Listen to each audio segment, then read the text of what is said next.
ఫిర్యాదుదారి complaint ఆధారంగా ఈరోజు ACB ఆఫీస్లో కేసు నమోదు చేసి ఇక్కడ రైడ్ చేయడం జరిగింది.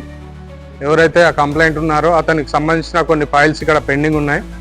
ఆ ఫైల్స్ గురించి దాదాపు 25,000 రూపాయలు ఇవ్వాలని చెప్పేసి ఎంబీఏ గారు అతని అసిస్టెంట్ అతను అడగడం జరిగింది. దాని పరంగా ఆ 25,000 ఏదైతే ఈరోజు ఇస్తుండగా ఆ అసిస్టెంట్ ఎవరైతే ఉన్నారో అతన్ని రెడ్ హ్యాండ్గా పట్టుకోవడం జరిగింది. ఆ తర్వాత ఆ 25,000 రూపీస్ కూడా అతని ద్వారా రికవరీ చేయడం జరిగింది. తర్వాత అతను చెప్పిన విధంగా ఎంబీఏ గారిని కూడా అదుపులోకి తీసుకొని విచారించడం జరుగుతూ ఉంది. ఇది గత కొన్ని రోజుల నుంచి కూడా ఆ కంప్లైంట్ మా దగ్గరికి రావడం జరిగింది. దాని పరంగానే మేము ఈ రైడ్ ప్లాన్ చేసి పట్టుకోవడం జరిగింది. 25,000 ఇప్పుడు ఏదైతే ఫైల్స్ ఉన్నాయో ఆ ఫైల్స్ పెండింగ్ ఫైల్స్ క్లియరెన్స్ గురించి ఇవ్వడం జరిగింది. ఏం లేదు, అది తర్వాత చెప్తాము. ప్రస్తుతం అయితే ఇది వివేకానంద రెడ్డి గారు చెప్పాను కదండి.